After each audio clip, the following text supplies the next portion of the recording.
fighters with the Syrian Democratic Forces watching what they believed were Islamic State militants in Raqqa, Syria. On Tuesday, the city was declared liberated, although pockets of fighting remain. Ivor Prickett for the New York Times. Want to get this briefing by email? Here's the sign up. Good morning. Here's what you need to know: a short-term solution for healthcare. In my view, this agreement avoids chaos, and I don't know a Democrat or a Republican who benefits from chaos. That's Senator Lamar Alexander, a Republican, summing up a deal he reached with Senator Patty Murray, a Democrat, to try to stabilize health insurance markets under the Affordable Care Act. President Trump indicated support for the plan, which would fund subsidies to insurers for 2 years. Separately, Attorney General Jeff Sessions is testifying at 10 a.m. Eastern today before the Senate Judiciary Committee. Here's what to expect from the hearing, which we'll cover live. And the president's third attempt to block travelers from several countries, most of them predominantly Muslim, was blocked on Tuesday just hours before it was to take effect. The fall of the Islamic State's capital. "We have hot soup. We have bread. Come out and surrender," one of the fighters said on a loudspeaker. "The ISIS members and their families who surrendered to us are safe." A photographer for The Times accompanied Kurdish fighters as they entered Raqqa, the Syrian city that had been a stronghold of the militant group. Our correspondents Ann Barnard and Wade Assad report: with the fall of Raqqa, the Islamic State has lost the two most important cities of its self-declared caliphate in 3 months. It was pushed out of Mosul in July, and now holds only a fraction of the territory it once controlled, a model that China is happy with. Other than Communist Party loyalists, few would consider Beijing's internet controls a model for democratic societies. At the same time, China anticipated many of the questions now flummoxing governments from the U.S. to Germany to Indonesia. The controversy over Russia's influence in the American presidential election. An online supervisor for one of China's biggest social media platforms said this kind of thing would not happen here. What gets censored? There are 68 categories of material. Today, President Xi Jinping, China's most powerful leader in decades, opened the Communist Party Congress. He is all but certain to receive a second 5-year term. President Xi Jinping at the Communist Party Congress in Beijing today. His vision of the party's rule centers on restoring China to greatness. Ali Songruter's dark side of a self-help group. Since the late 1990s, an estimated 16,000 people have enrolled in courses offered by NXIVM, an organization that says it offers a chance to achieve fulfillment by eliminating psychological and emotional barriers. But scores of members are leaving, and interviews portray a group engaged in disturbing practices. Our reporter in Albany, where the group is based, describes an initiation ritual in which women were required to submit naked photographs or other compromising materials. The women were then branded.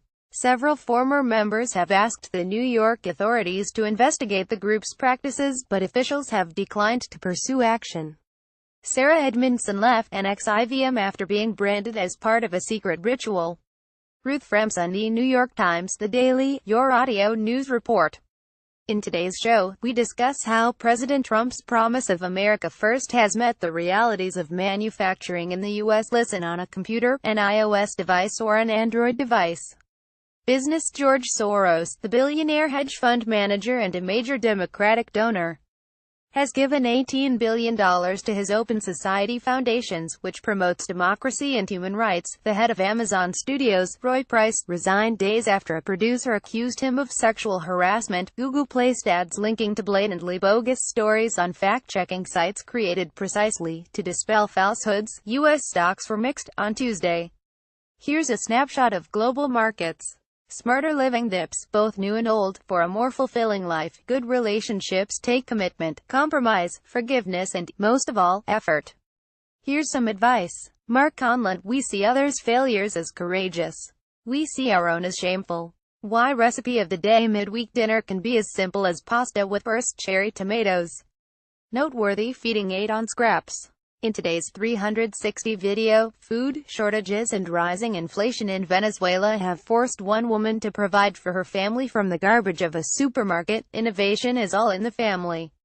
In an effort to improve Americans' diet, Kimball Musk employs the same kind of ambition as his older brother, Elon. Food is this beautiful gift we give each other 3 times a day. Hell, often tell a crowd, but you couldn't design a worse food system than what we have. Of books. Lincoln in the Bardo, by George Saunders, won the Man Booker Prize, the second year in a row that Britain's most prestigious literary award has gone to an American. George Saunders on Lincoln in the Bardo. For me, the nice thing is that the book is hard, and it's kind of weird, and it's not a traditional novel. Kirsty Wigglesworth, Associated Press, and baseball. In the Major League playoffs, the Los Angeles Dodgers are 1 win away from the World Series after beating the Chicago Cubs, and the New York Yankees end their series against the Houston Astros. Best of late-night TV. Hey, it's David Letterman quotation of the day. As women leaders in politics, in a state that postures itself as a leader in justice and equality, you might assume our experience has been different. It has not. Legislators, senior legislative aides and lobbyists, in a letter denouncing what they described as pervasive sexual misconduct by powerful men working in and with the California legislature. Backstory: as the U.S. national anthem played, they bowed their heads and prayed they wouldn't be shot. It was this week in 1968 that 2 African-American sprinters raised gloved fists during a medal presentation at the Summer Olympics in Mexico City, in a denunciation of racial discrimination. Tommy Smith, center, and John Carlos were dropped from the U.S. Olympic team after their 1968 protest. Associated Press: the demonstration by Tommy Smith and John Carlos, who won the gold and bronze medals in the 200-meter dash, drew a quick reaction. Under pressure from the International Olympic Committee, which wanted to avoid the politicization of the Games, the U.S. team dropped the 2 runners, who received death threats. The silver medalist, Peter Norman of Australia, knew of his fellow Olympians' plans on the podium. All 3 wore badges of the Olympic Project for Human Rights, which was organized to protest racism in sports. Mr. Norman was ostracized after returning home. In a memoir published in 2011, Mr. Carlos wrote, "If I shut my eyes, I can still feel the fire from those days. And if I open my eyes, I still see the fires all around me. I didn't like the way the world was, and I believe that there need to be some changes about the way the world is." Thomas first contributed reporting, Your Morning Briefing is published weekdays at 6 a.m. Eastern and updated all morning. Browse past briefings here. If photographs appear out of order, please download the updated New York Times app from iTunes or Google Play. What would you like to see here? Contact us at briefing@nytimes.com. You can get the briefing delivered to your inbox Sunday through Friday. We have 4 global editions, timed for the Americas, Europe, Asia and Australia. Check out our full range of free newsletters here.